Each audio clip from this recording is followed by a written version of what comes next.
এখানে ভাস্তির দোকানে আড্ডা দিচ্ছে। তো আড্ডা দিতে দিতে ভাবতে দিতে কী করবো, তো হঠাৎ মাথায় একটা আমার শয়তানি বুদ্ধি চলে আসে যে এখানে মুড়ি মাখাবো।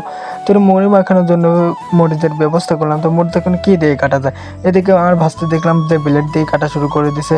তো যেহেতু ব্লেড দিয়ে কাটলে ভালো হবে না, এই জন্য কাটার জন্য আমরা আরেক বন্ধু কাটার একটা জিনিস ব্যবস্থা করলো। তো সে এখান থেকে মিয়া মানুষের মতো কাটতেছে।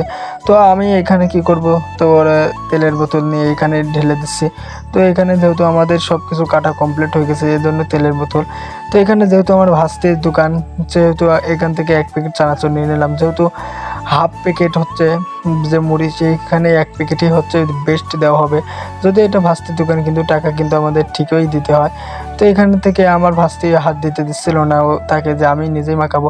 তো ইন্টারেস্টিং বিষয় হচ্ছে কি যে আমরা এখানে মাংস দিয়ে মাখাচ্ছিলাম যে মুড়ি। তো সব মিলে অনেক সুন্দর হয়েছে মুড়ি। তো আপনারাও এনজয় করেন।